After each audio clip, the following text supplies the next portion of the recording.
en el tramo final, y a nosotros nos encanta ver figuras jóvenes siendo candidatos y candidatas. Y esta que vamos a recibir en este día aquí en Una Nueva Mañana, pienso que es una candidata muy potable para la diputación. Ella es Carolyn Matos Fernández, candidata a diputada de la circunscripción número 2 de la Fuerza de San Cristóbal, la provincia de San Cristóbal, en la boleta de la Fuerza del Pueblo. Bienvenida a Una Nueva Mañana. Bueno, buenos días. Agradecer la oportunidad y el espacio que nos brindan aquí desde Una Nueva Mañana para que podamos conversar sobre el futuro de la circunscripción 2 de la provincia de San Cristóbal. Carolyn, cuéntanos un poquito de ti, de la parte social, qué has hecho, digamos, por la provincia, qué cargo tienes actualmente y de dónde te nace a ti la vocación de servicio para un cargo como diputado. Bueno, yo en la actualidad en la Fuerza del Pueblo soy miembro de la Dirección Central, soy de profesión abogada y creo que desde el vínculo del derecho hemos tratado de aportar a mi circunscripción para que tenga una concepción distinta de cara a los próximos años que nos esperan, enfrentar las mejoras para la colectividad. La circunscripción número 2 comprende Villa Altagracia y otras demarcaciones, es un territorio bastante amplio. Que mucha gente se ha preguntado, incluyéndome, que por qué Villa Altagracia pertenece a la provincia de San Cristóbal, si está un poco alejado y hay que dar toda una vuelta.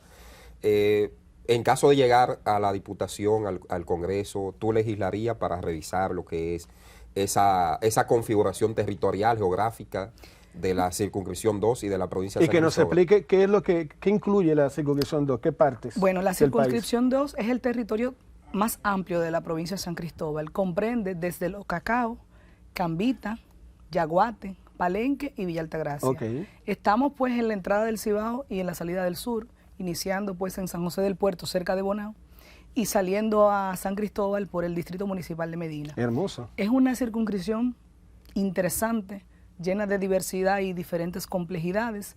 Sin embargo, creo que a nivel legislativo y a nivel gubernamental hay que hacer una introspección, hay que hacer una mesa de trabajo que nos permita evaluar las condiciones para que podamos tener una repartición adecuada en términos de territorio, en términos de vocación de servicio, porque yo creo que todos los municipios de esa circunscripción merecen la misma oportunidad y dado el territorio complejo donde se encuentra Villa Altagracia, llegar a Los Cacao ante una eventualidad para un legislador o para cualquier ente que quiera ejercer una presión o una fortaleza para cada comunidad es un poco compleja. Creo que hay un importante trabajo a partir del 16 de agosto para evaluar cuáles son las condiciones más favorables para que pueda repuntar y relanzarse la circunscripción 2. Sí, Carolyn, quería hacerte una pregunta. Desde la Cámara de Diputados, por ejemplo, ¿qué podrías hacer por tu zona concretamente desde el diputado? Porque la gente dice, bueno, como presidente de una cosa, pero diputado a veces se traban los proyectos, por más bueno que sea, porque no se pueden consensuar.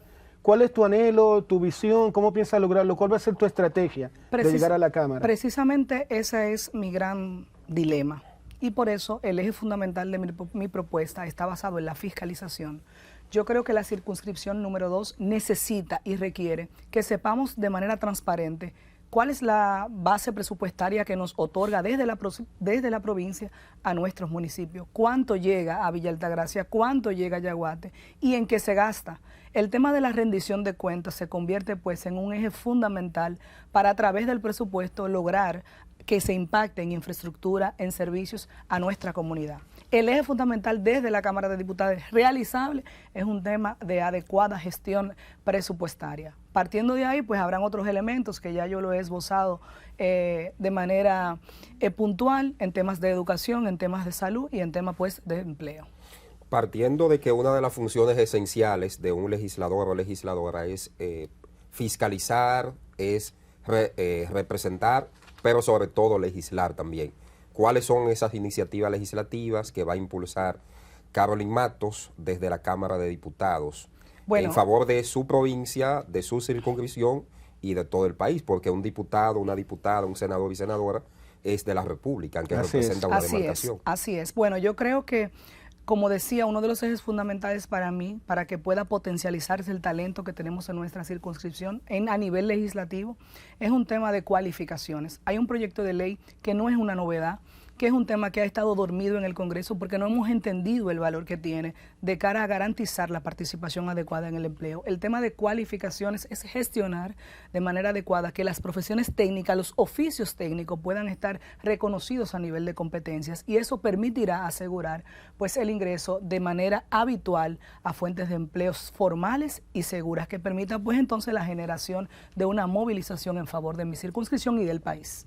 ¿Y la parte turística, Caroline, cuál es el proyecto? Bueno, ya tenemos en este proceso legislativo de la mano de nuestro senador Franklin Rodríguez, ya se logró que se declarara la provincia de San Cristóbal como una provincia ecoturística. Yo creo que esa es la primera etapa del nivel de polo turístico que deseamos alcanzar. Gracias a Dios, partiendo de la pandemia, el eje focal más importante, que lo tenemos también en Los Cacao y en Villa Altagracia, en San José del Puerto y en otras localidades de nuestra circunscripción, es el ecoturismo. Entonces debemos de focalizar cuáles son esas propuestas que va a permitir que desarrollemos de manera integral el tema ecoturismo. Sí, lo otro que quería comentarte, ¿cómo andan ustedes a nivel de infraestructura hospitalaria, de escuelas, viales? ¿Cuáles son las necesidades que tú ves más urgentes para tu zona? Bueno, yo creo que tú escuchaste mis propuestas en algún lado, porque precisamente, dada la complejidad de nuestro territorio, de manera particular en el caso del municipio de Villa Altagracia, que es el primero y el más importante de la circunscripción número 2, tenemos un tema importante con tema de infraestructura en términos hospitalarios. Tenemos hospitales que fueron diseñados cuando teníamos una población pequeña, concebidos con una fuente primaria de servicios. Hay grandes médicos haciendo su mejor esfuerzo. Sin embargo, hemos evidenciado que contar hoy al día con una población aproximada de 100.000 habitantes, mal contados, solo en el municipio de Villa Altagracia y sus distritos, y no tener un hospital que pueda resolver cualquier emergencia médica, y sumo que debemos ser referidos al PINA, que en San Cristóbal. Piensen ustedes que San José del Puerto es un distrito donde se encuentra lo más conocido, que son los Mogotes, una zona turística fabulosa, y que pase una eventualidad médica, nosotros tenemos que referir a esos pacientes al PINA en San Cristóbal, cuando nosotros estamos a la puerta de Bonao, que puede ofrecer una emergencia, una resolución rápida a una emergencia. Sin embargo, si lo mandamos a Villa Altagracia, no contamos con las herramientas para resolver cualquier impasse importante en términos de emergencia. Hay que evolucionar. Villa Altagracia debe contar con un hospital de mayor nivel para que podamos entonces descongestionar un poco el PINA y pensar también en esa reevaluación que haremos de circunscripción, pensar si los protocolos establecidos de emergencia pues ya nos sacan del San Cristóbal, y pensar en el caso de salud, de la cercanía que tenemos con la capital y con Bonao. Diputada, aquí también hay se puede decir que hay algunos obstáculos para los emprendedores. Usted, que es una dirigente política joven, uno de ellos es el tema, por ejemplo, del anticipo. Cuando un joven quiere emprender y todas las trabas que se le ponen. ¿Has identificado algunas propuestas, algunas ideas? ¿Cuáles son tus planteamientos para ayudar a los jóvenes, entendiendo también que tú representas a ese segmento poblacional, promover algunas iniciativas desde el Congreso Nacional en caso de llegar, que favorezca a los jóvenes, pero sobre todo el emprendimiento en la República Dominicana? Bueno, ya es conocido para el país que hay varios proyectos de ley de la mano del diputado actual y próximo senador Omar Fernández, que busca pues eliminar el anticipo como una medida para resolver lo que tú estás estableciendo, que es la reducción del impacto económico en los emprendimientos y en la micro mediana empresa. Ahora, yo tengo una preocupación con ese proyecto de ley, no debo de dejar de decirla aquí desde la honestidad, porque yo creo que, dada la presión fiscal que nosotros tenemos, hablar de una eliminación del anticipo puede ser peligroso. Yo estoy de acuerdo con la eliminación del anticipo, pero yo quiero que en el proceso de que en el futuro tenemos que hablar no de una reforma fiscal, sino de un pacto fiscal, debemos poner sobre la mesa el impacto económico que la reducción de ese anticipo le va a traer a la República Dominicana. Estamos de acuerdo. Vamos a eliminar el anticipo, pero ¿cuáles serán esas herramientas que le vamos a aportar al presupuesto como ingreso? Es lo único que yo quiero que de manera sensata se establezca en la República Dominicana, para que entonces, partiendo de esa sinceridad, podamos hablar con claridad respecto a las necesidades del impacto económico que va a tener repercusiones importantes en los ingresos de la República Dominicana. Carolina, una cosa que pasa lamentablemente siempre es que cuando llegan los gobiernos nuevos, pongamos por ejemplo que el doctor Leonel Fernández Reina es elegido presidente. A veces hay mucha frustración porque uno dice, bueno, yo soy diputado, yo había hablado con el doctor Leonel Fernández sobre los proyectos que son necesarios para la región, pero al parecer hay otra agenda, entonces tú te quedas en silencio y empiezas a esperar ahí en la Cámara que vayan llegando los proyectos que vengan desde el Ejecutivo. ¿Tú has consensuado los proyectos que necesita tu zona con el candidato a la presidencia, el doctor Leonel Fernández? Sí, gracias a Dios hemos tenido la oportunidad de conversar en diferentes ocasiones sobre nuestra visión para mi circunscripción. De hecho, el presidente Fernández estuvo en el municipio de Villa Altagracia tras un pedido que hicimos hace unas semanas. Estuvo con nosotros y fue parte pues de ese requerimiento y de ese clamor de que él vea cómo estamos y hacia dónde queremos evolucionar. Obviamente, como tú señalas, el Poder Ejecutivo siempre va con una visión, con un esquema de prioridades, pero yo creo que ahí interviene pues el verdadero rol del legislador, sin importar el partido, que es precisamente el de representar. Yo sé que es muy difícil, yo sé que hablar desde la oposición es muy fácil, pero estar en el gobierno ya es distinto. Pero hay que levantar la voz. Yo creo que mi provincia, mi circunscripción, ha quedado precisamente rezagado porque no hemos contado al momento con nadie que diga, sin importar partido, lo digo de manera pues transparente, aquí estamos, necesitamos, queremos y dependemos de ustedes. ¿Usted no será una diputada muda? No pretendo serlo, porque al final yo creo que sería más de lo mismo. Sí, esperemos en Dios que no. Lo otro que te quería consultar, Carolina, es el tema de los chicos, el tema de los alumnos, los estudiantes, a nivel de escuelas. ¿Tenemos buenas escuelas en esa zona? ¿Están destruidas? ¿Cuál es la situación a nivel de infraestructura escolar para nuestros bebés, nuestros niños? Mira, en el caso de las escuelas, hay zonas, por ejemplo, en Yaguate, en Doña Ana, que todavía no contamos con infraestructuras adecuadas, todavía. Y sobre todo en esa etapa de la primera infancia, tú sabes que los centros de atención primaria son el eje fundamental para que a través de esa educación temprana podamos fomentar la educación. Y son escasas esos centros en nuestra circunscripción. Adolecemos pues de una cantidad que permita el cuidado adecuado de esa primera infancia y posterior su inserción a centros educativos que reúnan las condiciones de calidad en términos de infraestructura y en términos de docencia. Hay otra cosa, Carolina, también que es muy interesante. Ustedes han pensado, no sé si conversaron algo con el doctor Leonel Fernández, también de que cuando se traiga inversión extranjera, que hayan tierras de esa zona donde puedan venir empresas a instalarse y crear empleo. Hemos hecho un levantamiento. Y, por ejemplo, en el caso del municipio de Villa Altagracia tenemos un parque industrial que tiene su mínima capacidad en utilización ahora mismo.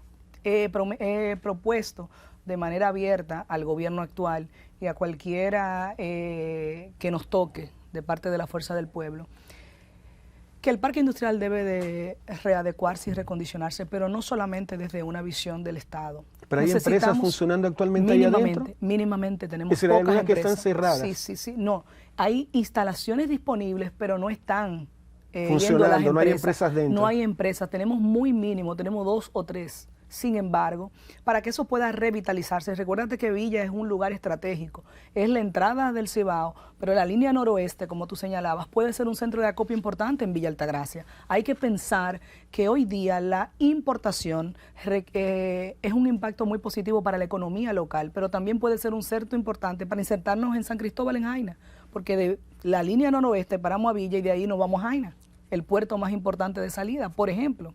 Finalmente, Carolina, tú siendo una figura joven, candidata a diputada, ¿por qué escoges a la Fuerza del Pueblo para postularte a la diputación? ¿Y qué le ofrece la Fuerza del Pueblo al país? ¿Qué puede ofrecerle el doctor Leonel Fernández nueva vez en caso de llegar a la presidencia, sabiendo que fue presidente en 3 ocasiones? Sin lugar a duda, la visión del presidente Fernández es una visión que yo quiero replicar en muchos aspectos de cara a la Cámara de Diputados y de cara a otros procesos que llevaremos a partir de las próximas elecciones. Sin lugar a duda, yo creo el presidente Fernández tiene todavía muchas cosas que aportar porque no es un tema de edad, es un tema de resultados. A partir del 2006, una ola de transformaciones ha permitido que hoy día otros gobiernos puedan concentrarse en otras prioridades, pero eso es gracias a los cimientos que fueron promulgados a través de muchas leyes importantes a partir del 2006. Yo creo que el presidente Fernández, una visión de hace 20 años hoy está dando fruto. Pensar en el ITLA 20 años atrás era algo insospechado, las dimensiones que podían ser alcanzadas desde el ITLA. Y hoy vemos cómo estamos pensando ya en el Silicon Valley, y yo estoy segura que pensar en el ITLA hace 20 años y pensar hoy en el Silicon Valley va a ser la visión que nosotros debemos de emular desde la Cámara de Diputados. Bueno. ¿Qué proyecto, disculpa, antes de que nos vayamos, qué proyectos tienes, por ejemplo, para la gente, temas de vivienda, tercera edad? ¿Cuáles son tus proyectos tuyos? Mira, en el caso de la tercera edad hay importantes aristas que debemos de considerar. El tema de la inserción laboral, hasta cuándo, hasta cómo, y posterior a eso, cómo vamos a garantizar el acceso a la colectividad de esos envejecientes para que puedan tener entonces su comida segura, su seguro de salud, que reúna las condiciones, porque es precisamente en esa edad donde se requiere la inversión exhaustiva de un seguro de alto alcance. ¿Tú eres de los que cree que hay que hacer un censo para saber tercera edad, dónde está, cuál es su situación, si alguien la mantiene, esa persona o no? Creo que hay que hacer un censo especializado. Hay mucha gente envejeciente que está abandonada, que está en condiciones precarias, y eso tiene un importante impacto en la economía. Entonces tenemos que pensar en eso, tenemos que pensar de manera integral cómo podemos solucionar ese problema, porque eso no va a tener repercusiones para que los jóvenes entonces podamos empujar con mayor fortaleza. Bueno, Caroline, queremos agradecerte a esa Cámara. Tiene 30 segundos para que haga la exhortación final a su gente de Villa Altagracia, de la circunscripción número 2 de la provincia de San Cristóbal. Bueno, pues sencillamente nuestra invitación es que este domingo 19 de mayo salgan a votar. El voto fortalece la democracia y por demás fortalece la hegemonía y el equilibrio en todos los estamentos públicos. Yo quiero que este domingo, pues, a partir de las 6 de la mañana, 7 de la mañana, salgan a votar en la casilla D de diputados por Caroline Matos, en la casilla 3, la posición número 2. Bueno, éxitos. Sabemos que representa la juventud, representa a la mujer y te deseamos los mejores éxitos. Queremos ver un Congreso con caras nuevas, caras frescas, a partir del próximo 16 de agosto. Éxitos a Caroline Matos Fernández, candidata a diputada de la circunscripción número 2 de la provincia de San Cristóbal por la Fuerza del Pueblo.